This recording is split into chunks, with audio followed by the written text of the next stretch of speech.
সেদিন আপিস যাবার পথে মৃত্যুঞ্জয় প্রথম মৃত্যু দেখল। অনাহারে মৃত্যু।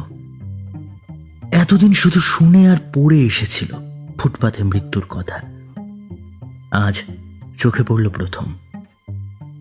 ফুটপাথে হাঁটা তার বেশি প্রয়োজন হয় না, নইলে দর্শনটা অনেক আগেই ঘটে যেত সন্দেহ নেই। বাড়ি থেকে বেরিয়ে দুপা হেঁটেই সে ট্রামে ওঠে, নামে গিয়ে সেই আপিসেরই দরজায়। বাড়িটাও তার শহরের এমন এক নিরিবিলি অঞ্চলে যে সে পাড়ায় ফুটপাথও বেশি নেই, লোকে মরতেও যায় না বেশি। চাকর ও ছোট ভাই তার বাজারও কেনাকাটা করে। কয়েক মিনিটে মৃত্যুঞ্জয় সুস্থ শরীরটা অসুস্থ হয়ে গেল। মনে আঘাত পেলে মৃত্যুঞ্জয় শরীরে তার প্রতিক্রিয়া হয়। মানসিক বেদনাবোধের সঙ্গে চলতে থাকে শারীরিক কষ্টবোধ। আপিসে পৌঁছে নিজের ছোট্ট কুঠুরিতে ঢুকে সে যখন ধপ করে চেয়ারে বসে পড়ল, তখন সে রীতিমতো কাবু হয়ে পড়েছে। একটু বসেই তাই উঠে গেল কলঘরে। দরজা বন্ধ করে বাড়ি থেকে পেট ভরে যত কিছু খেয়ে এসেছিল, ভাজা, ডাল, তরকারি, মাছ, দই আর ভাত, প্রায় সব বমি করে উগড়ে দিল। পাশের কুঠুরি থেকে নিখিল যখন খবর নিতে এলো, কলঘর থেকে ফিরে মৃত্যুঞ্জয় কাচের গ্লাসে জলপান করছে। গ্লাসটা খালি করে নামিয়ে রেখে সে শূন্য দৃষ্টিতে দেয়ালের দিকে তাকিয়ে রইল। আপিসে সে আর নিখিল প্রায় সমপদস্থ, মাইনে দুজনের সমান। একটা বাড়তি দায়িত্বের জন্য মৃত্যুঞ্জয় 50 টাকা বেশি পায়। নিখিল রোগা, তীক্ষ্ণ বুদ্ধি এবং একটু আলসে প্রকৃতির লোক। মৃত্যুঞ্জয়ের 2 বছর আগে বিয়ে করে 8 বছরে সে মোটে 2টি সন্তানের পিতা হয়েছে। সংসারে নাকি তার মন নেই। অবসর জীবনটা সে বই পড়ে আর একটা চিন্তা জগৎ গড়ে তুলে কাটিয়ে দিতে চায়। অন্য সকলের মতো মৃত্যুঞ্জয়কে সেও খুব পছন্দ করে, হয়তো মৃদু একটু অবজ্ঞার সঙ্গে ভালোবাসে। মৃত্যুঞ্জয় শুধু নিরীহ, শান্ত, দরদি ভালো মানুষ বলে নয়, শত সরল বলেও নয়। মানব সভ্যতার সবচেয়ে প্রাচীন ও সবচেয়ে পচা ঐতিহ্য আদর্শবাদের কল্পনা তাপস বলে। মৃত্যুঞ্জয় দুর্বল চিত্ত, ভাবপ্রবণ, আদর্শবাদী হলে কোনো কথা ছিল না। দুটো খোঁচা দিয়ে খেপিয়ে তুললেই তার মনের পুঞ্জ পুঞ্জ অন্ধকার বেরিয়ে এসে তাকে অবজ্ঞেয় করে দিত। কিন্তু মৃত্যুঞ্জয়ের মানসিক ক্রিয়া প্রতিক্রিয়া স্লথ, নিস্তেজ নয়। শক্তির একটা উৎস আছে তার মধ্যে। অব্যয়কে শব্দরূপ দেবার চেষ্টায় যে শক্তি বহু ক্ষয় হয়ে গেছে মানুষের জগতে, তারই একটা অংশ। নিখিল পর্যন্ত তাই মাঝে মাঝে কাবু হয়ে যায় মৃত্যুঞ্জয়ের কাছে। মৃদু ঈর্ষার সঙ্গে সে তখন ভাবে যে নিখিল না হয়ে মৃত্যুঞ্জয় হলে মন্দ হতো না। মৃত্যুঞ্জয়ের রকম দেখেই নিখিল অনুমান করতে পারল বড় একটা সমস্যার সঙ্গে তার সংঘর্ষ হয়েছে, এবং সারশিতে আটকানো মৌমাছির মতো সে মাথা খুঁড়ছে সেই স্বচ্ছ সমস্যার অকারণ অর্থহীন অনুচিত কাঠিন্যে। কি হলো হে তোমার? নিখিল সন্তর্পণে প্রশ্ন করলে। মরে গেল, না খেয়ে মরে গেল। আনমনে অর্ধভাষণে যেন আর্তনাদ করে উঠল মৃত্যুঞ্জয়। আরো কয়েকটি প্রশ্ন করে নিখিলের মনে হলো মৃত্যুঞ্জয়ের ভেতরটা সে পরিষ্কার দেখতে পাচ্ছে।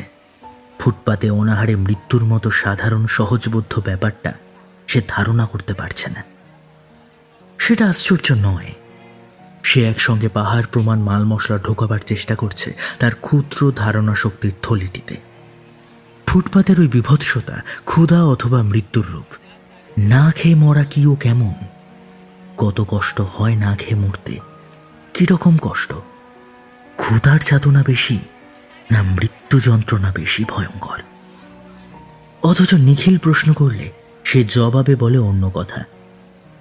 ভাবছি আমি বেঁচে থাকতে যে লোকটা না খেয়ে মরে গেল, এই অপরাধের প্রায়শ্চিত্ত কি? জেনে শুনেও এতকাল 4 বেলা পেট ভরে খেয়েছি। যথেষ্ট রিলিফ ওয়ার্ক হচ্ছে না লোকের অভাবে, আর এদিকে ভেবে পাই না কি করে সময় কাটাবো। ঠিক ঠিক ঠিক ঠিক শত ঠিক আমাকে। মৃত্যুঞ্জয়ের চোখ ছলছল করছে দেখে নিখিল চুপ করে থাকে। দরদের চেয়ে ছোঁয়াচে কিছুই নেই এই জগতে। নিখিলের মনটাও খারাপ হয়ে যায়। দেশের সমস্ত দরদ পুঞ্জীভূত করে ঢাললেও হে আগুন নিভবে না। ক্ষুধা আর অন্যের বদলে বরং সমিধে পরিণত হয়ে যাবে। ভিক্ষা দেওয়ার মতো অস্বাভাবিক পাপ যদি আজও পূর্ণ হয়ে থাকে, জীবন ধারণের অন্যে মানুষের দাবি জন্মাবে কিসে? রূঢ় বাস্তব নিয়মকে উল্টে মধুর আধ্যাত্মিক নীতি করা যায়, কিন্তু সেটা হয় অনিয়ম। চিতার আগুনে যত কোটি মরাই এ পর্যন্ত পোড়ানো হয়ে থাক, পৃথিবীর সমস্ত জ্যান্ত মানুষগুলিকে চিতায় তুলে দিলে আগুন তাদেরও পুড়িয়ে ছাই করে দেবে। বিক্ষুব্ধ চিত্তে এইসব কথা ভাবতে ভাবতে নিখিল সংবাদপত্রটি তুলে নিল। চোখ বুলিয়ে যেতে যেতে নজরে পড়ল ভালোভাবে সদ্গতির ব্যবস্থা করে গোটা 20 মৃতদেহকে স্বর্গে পাঠানো হয়নি বলে এক স্থানে তীক্ষ্ণ ধার হা হুতাশ ভরা মন্তব্য করা হয়েছে। কদিন পরে মাইনের তারিখ এলো। নিখিলকে প্রতি মাসে 3 জায়গায় কিছু কিছু টাকা পাঠাতে হয়। মানি অর্ডারের ফর্ম আনিয়ে কলম ধরে সে ভেবে ঠিক করবার চেষ্টা করছে 3টি সাহায্য এবার 5 টাকা করে কমিয়ে দেবে কিনা। মৃত্যুঞ্জয় ঘরে এসে বসল। সেদিনের পর থেকে মৃত্যুঞ্জয়ের মুখ বিষণ্ণ গম্ভীর হয়ে আছে। নিখিলের সঙ্গেও বেশি কথা বলেনি। একটা কাজ করে দিতে হবে ভাই। মৃত্যুঞ্জয় একতারা নোট নিখিলের সামনে রাখল। টাকাটা কোনো রিলিফ ফান্ডে দিয়ে আসতে হবে। আমি কেন? আমি পারবো না। নিখিল ধীরে ধীরে টাকাটা গুনল। সমস্ত মাইনেটা? হ্যাঁ। বাড়িতে তোর 9 জন লোক, মাইনের টাকায় মাস চলে না, প্রতি মাসে ধার করছিস। তা হোক, আমায় কিছু একটা করতেই হবে ভাই। রাতে ঘুম হয় না, খেতে বসলে খেতে পারি না, একবেলা খাওয়া ছেড়ে দিয়েছি। আমার আর টুনুর মার একবেলার ভাত বিলিয়ে দিই। নিখিল এক দৃষ্টিতে তাকিয়ে থাকে। জ্বর হলে যেমন দেখায়, মৃত্যুঞ্জয়ের গোলগাল মুখখানা তেমনি থমথম করছে। ভেতরে সে পুড়ছে, সন্দেহ নেই। টুনুর মার যা স্বাস্থ্য, একবেলা খেয়ে দিন 15-20 টিকতে পারবে। মন্তব্য শুনে মৃত্যুঞ্জয় ঝাঁঝিয়ে উঠল। আমি কি করব? কত বলেছি, কত বুঝিয়েছি, কথা শুনবে না। আমি না খেলেও উনিও খাবেন না। এ অন্যায় নয়, অত্যাচার নয়। মরে তো মরবে না খেয়ে। নিখিল ভাবছিল বন্ধুকে বুঝিয়ে বলবে, এভাবে দেশের লোককে বাঁচানো যায় না। যে অন্ন পাওয়া যাচ্ছে সে অন্ন তো পেটে যাবেই কারো না কারো। যে রিলিফ চলছে তা শুধু একজনের বদলে আরেকজনকে খাওয়ানো। এতে শুধু আড়ালে যারা মরছে তাদের মরতে দিয়ে চোখের সামনে যারা মরছে তাদের কয়েকজনকে বাঁচানোর চেষ্টা করার সান্ত্বনা। কিন্তু এসব কোনো কথাই সে বলতে পারল না, গলায় আটকে গেল। সে শুধু বলল, ভুরি ভোজনটা অন্যায়, কিন্তু না খেয়ে মরাটা উচিত নয় ভাই। আমি কেটে ছেটে যতদূর সম্ভব খাওয়া কমিয়ে দিয়েছি। বেঁচে থাকতে যতটুকু দরকার খাই, এবং দেশের সমস্ত লোক মরে গেলেও যদি সেইটুকু সংগ্রহ করবার ক্ষমতা আমার থাকে, কাউকে না দিয়ে আমি তা নিজেই খাব। নীতি ধর্মের দিক থেকে বলছি না, সমাজ ধর্মের দিক থেকে বিচার করলে 10 জনকে খুন করার চেয়ে নিজেকে না খাইয়ে মারা বড় পাপ। ওটা ওটা পাশবিক স্বার্থপরতা। কিন্তু যারা না খেয়ে মরছে তাদের যদি এই স্বার্থপরতা থাকতো, 1 কাপ অখাদ্য গ্রুয়েল দেওয়ার বদলে তাদের যদি স্বার্থপর করে তোলা হতো। অন্ন থাকতে বাংলায় না খেয়ে কেউ মরতো না। তা সে অন্য 1000 মাইল দূরেই থাক আর 31টা তালা লাগানো গুদামেই থাক। তুই পাগল নিখিল, তুই পাগল, তুই বড্ড পাগল বলে মৃত্যুঞ্জয় উঠে গেল। তারপর দিন দিন কেমন যেন হয়ে যেতে লাগলো মৃত্যুঞ্জয়। দেরি করে আপিসে আসে, কাজে ভুল করে, চুপ করে বসে ভাবে। একসময় বেরিয়ে যায়। ডাস্টবিনের ধারে, গাছের নিচে, খোলা ফুটপাতে যারা পড়ে থাকে অনেক রাত্রে দোকান বন্ধ হলে যারা হামাগুড়ি দিয়ে সামনের রোয়াকে উঠে একটু ভালো আশ্রয় খুঁজে, ভোর 4টে থেকে যারা লাইন দিয়ে বসে দাঁড়িয়ে দাঁড়িয়ে, মৃত্যুঞ্জয় তাদের লক্ষ্য করে। পাড়ায় পাড়ায় লঙ্গরখানা খুঁজে বার করে অন্য প্রার্থীর ভিড় দেখে। প্রথম প্রথম সে এইসব নরনারীর যতজনের সঙ্গে সম্ভব আলাপ করত। এখন সেটা বন্ধ করে দিয়েছে। সকলে এক কথাই বলে, ভাষা ও বলার ভঙ্গি পর্যন্ত তাদের এক ধাঁচের। নেশায় আচ্ছন্ন অর্ধচেতন মানুষের প্যান প্যানানির মতো ঝিমানো সুরে সেই এক ভাগ্যের কথা, দুঃখের কাহিনী। কারো বুকে নালিশ নেই, কারো মনে প্রতিবাদ নেই। কোথা থেকে কিভাবে কেমন করে সব ওলটপালট হয়ে গেল তারা জানেনি, বোঝেনি, কিন্তু মেনে নিয়েছে। মৃত্যুঞ্জয়ের বাড়ির অবস্থা শোচনীয়। টুনুর মা বিছানা নিয়েছে। বিছানায় পড়ে থেকেই সে বাড়ির ছেলে বুড়ো সকলকেই তাগিদ দিয়ে দিয়ে স্বামীর খোঁজে বারবার বাইরে পাঠিয়ে দেয়।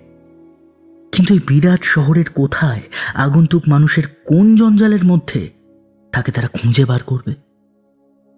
কিছুক্ষণ বাইরে কাটিয়ে তারা ফিরে আসে। টুনুর মাকে মিথ্যা কথা বলে যে মৃত্যুঞ্জয় আসছে, খানিক পরেই আসছে। খবর দিয়ে বাড়ির সকলে কেউ গম্ভীর, কেউ কাঁদো কাঁদো মুখ করে বসে থাকে। ছেলেমেয়েগুলো অনাদরে, অবহেলায়, ক্ষুধার জ্বালায় চেঁচিয়ে কাঁদে। নিখিলকে বারবার আসতে হয়। টুনুর মা তাকে সকাতর অনুরোধ জানায় সে যেন একটু নজর রাখে মৃত্যুঞ্জয়ের দিকে, একটু যেন সঙ্গে থাকে তার। নিখিল বলে, আপনি যদি সুস্থ হয়ে উঠে ঘরের দিকে তাকান তাহলে যতক্ষণ পারি সঙ্গে থাকব, নইলে নয়। টুনুর মা বলে, উঠতে পারলে আমি তোর সঙ্গে ঘুরতাম ঠাকুরপো। ঘুরতেন? নিশ্চয়ই। ওর সঙ্গে থেকে থেকে আমিও খানিকটা ওর মতোই হয়ে গেছি। উনি পাগল হয়ে যাচ্ছেন, আমারও মনে হচ্ছে আমি পাগল হয়ে যাব। ছেলে মেয়েগুলির জন্য সত্যি আমার কোনো ভাবনা হয় না। কেবলই মনে পড়ে ফুটপাথের ওই লোকগুলির কথা। আমাকে 2-3 দিন সঙ্গে নিয়ে গিয়েছিলেন। অনেকক্ষণ চুপ করে থেকে টুনুর মা আবার বলে, আচ্ছা, কিছুই কি করা যায় না? এই ভাবনাতেই তোর মাথাটা খারাপ হয়ে যাচ্ছে। কেমন একটা ধারণা জন্মেছে যথা সর্বস্ব দান করলেও কিছুই ভালো করতে পারবেন না। দারুণ একটা হতাশা জেগেছে ওর মনে, একেবারে মুষড়ে যাচ্ছে দিনকে দিন। নিখিল শোনে আর তার মুখ কালি হয়ে যায়। মৃত্যুঞ্জয় অফিসে যায় না। নিখিল চেষ্টা করে ওর ছুটির ব্যবস্থা করিয়ে দিয়েছে। অফিসের ছুটির পর সে মৃত্যুঞ্জয়ের কাছে যায়। মৃত্যুঞ্জয়ের ঘোরাফেরার স্থানগুলি এখন অনেকটা নির্দিষ্ট হয়ে গিয়েছে। ঘন্টার পর ঘন্টা সেও মৃত্যুঞ্জয়ের সঙ্গে কাটিয়ে দেয়। ঘুরিয়ে ফিরিয়ে নানাভাবে তাকে উল্টো কথা শোনায়। নিজের আগেকার যুক্তিতর্কগুলি নিজেই খণ্ড খণ্ড করে দেয়। মৃত্যুঞ্জয় শোনে, কিন্তু তার চোখ দেখেই টের পাওয়া যায় যে সে কথার মানে সে আর বুঝতে পারছে না। তার অভিজ্ঞতার কাছে কথার মারপ্যাঁচ অর্থহীন হয়ে গেছে। ক্রমে ক্রমে নিখিলকে হাল ছেড়ে দিতে হয়। তারপর মৃত্যুঞ্জয়ের গা থেকে ধুলিমলিন সিল্কের জামা অদৃশ্য হয়ে যায়। পরনের ধুতির বদলে আসে ছেঁড়া ন্যাকড়া। গায়ে তার মাটি জমা হয়ে দৃশ্যমান হয়ে ওঠে। দাড়িতে মুখ ঢেকে যায়। ছোট একটি মগ হাতে আরও 10 জনের সঙ্গে সে পড়ে থাকে ফুটপাতে, আর কাড়াকাড়ি মারামারি করে লঙ্গরখানার খিচুড়ি খায়। বলে, গা থেকে এসেছি, খেতে পারলে বাবা, হাওয়া খেতে দাও, হাওয়া খেতে দাও, খেতে দাও, খেতে দাও।